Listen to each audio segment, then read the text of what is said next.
ძლიერი საქართველოს განცხადებით საქართველოს პარლამენტში შექმნილი საგამოძიებო კომისია არაკანონიერია და კონსტიტუციის 42 მუხლს ეწინააღმდეგება. მათი თქმით, კონსტიტუციით საგამოძიებო კომისიის წევრების ნახევარი ოპოზიციონერი დეპუტატებით უნდა დაკომპლექტებულიყო. ხელისუფლების ოპონენტები აცხადებენ, რომ აღნიშნული კომისია ქვეყნის ეროვნულ ინტერესებს ეწინააღმდეგება და პოლიტიკური ოპონენტების დევნისკენაა მიმართული. ძლიერი საქართველოს წარმომადგენლები გეგმავენ სხვადასხვა სამართლებრივ მექანიზმებს მიმართულ. კვოტას შეუძლიათ მაშინ თქვენ რომ 150 წევრი ესევე პარლამენტში კვოტა არის 150.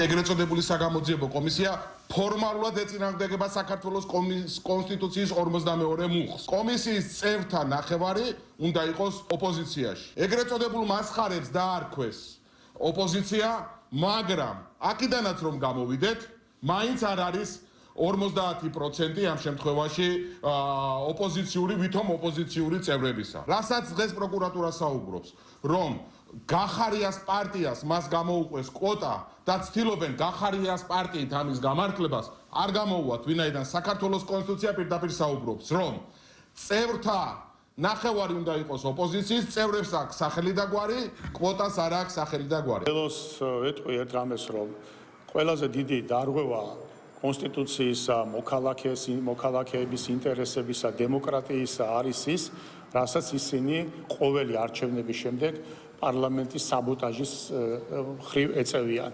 ამიტომ ჯერ საწყის შეხედონ თავიანთი მდგომარეობისას, ჯერ ის დირე დაინახონ თავიანთ თვალში, რომელსაც ისინი პოლიტიკაში შემოსვლის შემდეგ ორივე თვალში, რო იტყვიან მსხვილად აქვთ და მერე ილაპარაკონ ბეწვზე სხვის თვალში.